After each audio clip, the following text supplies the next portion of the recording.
Well, you're doing a lot more now. You're still doing Most Wanted Treasures, which I was so... Well, that's the thing is that, like, I'm under contract. Okay. But so I was under contract in WWE too. Okay, I was gonna ask that because that came out in an interview last week. Mm-hmm. I don't see why they wouldn't want to keep you if you did. I mean, if you're open to it. I'm down. I'm 100% down. It's just like, people will tell me all the time, like, yo, the show wouldn't be the same without you. Like, you were the thread for all the fans in the show. And I was like, yeah, that was intentional. Like, the director told me, he was like, yo, we're telling this story through you.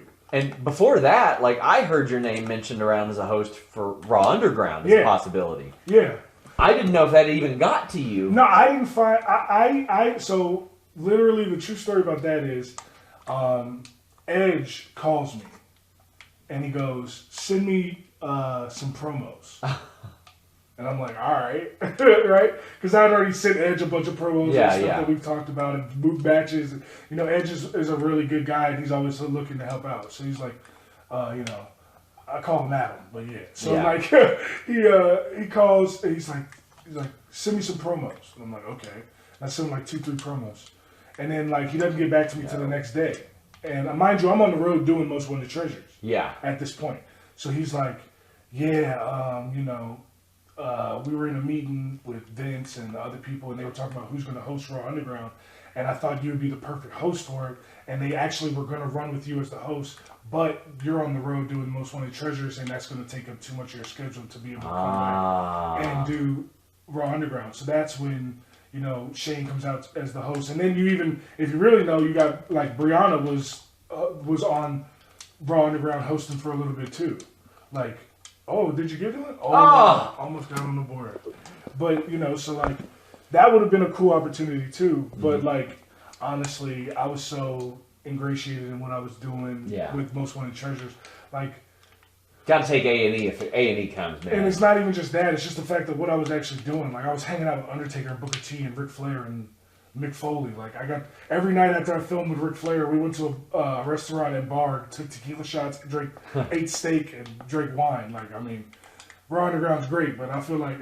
Yeah. You know what I'm saying? I'm with you, yeah. But I mean, I liked hearing that because it was very clear that they saw that at least once they got a look at you, they were like, man, this guy can host stuff and he's very good. And that relationship is continuing with them. The funny thing is they're like, I'm just dogging you now. But the funny thing is with them is that like WWE, like they didn't actively stop me from getting the role, but they didn't want me to get it. Yeah.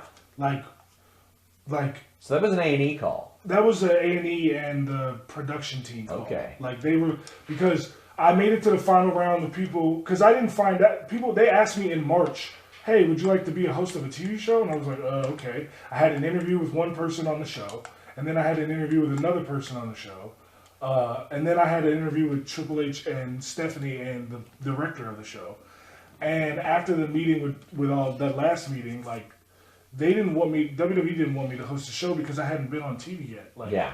You know what I'm saying? Like, but the production team and, oh, there we go. Oh, boy. Oh, here we go, goal. Oh, he saved it! Look at that. Look at that. But the production team and the studio was like, nah, we want him. Like, we don't want anybody else, we want him. And clearly it was a good call. I mean, yeah. If you watch the show, you can tell that, like, hosting and TV stuff, like, I've been doing that for years. Like, they don't... So have you spoken to anybody in WWE about continuing that role? No, but I didn't speak to anybody in WWE about getting it in the first place. You know what I'm saying? Like, they just announced that they're doing season 2. Sure. They're probably not going to film until, I would think, later this year at the earliest. And last time, we can start over. I'll give you another chance. Yeah, you know? Give me another chance. I'll give you another chance. Pick the worst team.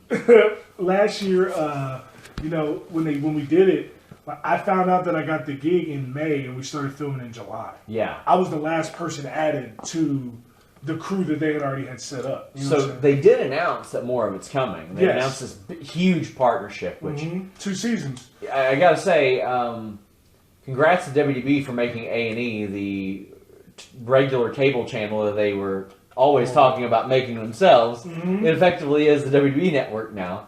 So have you had any talks about that, or is that just well, we're gonna wait and see how it ends up? Yeah, we're gonna wait and see. I mean, like I said, I have a contract. I'm in a contract for multiple seasons. Yeah. Now, do they have to care about the contract? No, they can go get somebody else. But I also think that and I don't mean this to be offensive. I'm just being real. Anybody who watched the show can tell this true.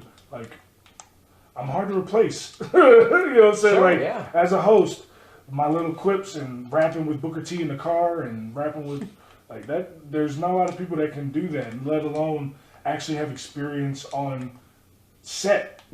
I've done Super Bowl commercials. I've done TV shows. You know what I'm saying? So I've done a lot of different things. And the worst part about all of this is that I actually loved the show, but they might decide, he's not here no more. Let's go another direction. And if they do, more power to them. I hope it works out for them. Like I said, I have no ill will. I understand how the business works. They could pay Hit Row $1.5 million, or they could pay Brock Lesnar $1.5 million to do a show. Yeah. You know what I'm saying? I understand how business works. That's why they're unifying the title, because they're getting rid of that huge roster. That's what they're doing. It's business. I was in the NFL. I'm not offended by the business aspect of it. Sure. It's just if you don't want me to be a part of your business, then that's fine too. But you lose everything that I bring to the table. Yeah. So if that's what you want, then feel free. Use somebody else. Have another show. You know what I'm saying? I'm sure no matter who hosts the show, people are still going to watch. Because it wasn't about me, the reason people were watching. I was the reason I feel like I was the reason people kept coming back. You know what I'm saying? They didn't watch the first, I'm not even on the poster. They didn't watch the first episode for me. They watched it for Undertaker. They didn't watch, and Mick Foley, sorry, was the first episode. They didn't watch episode 2 for me. They watched it for The Undertaker. But the more they spent time with me as the thread of the show, the more time that they were able to recognize what I was able to bring to the table.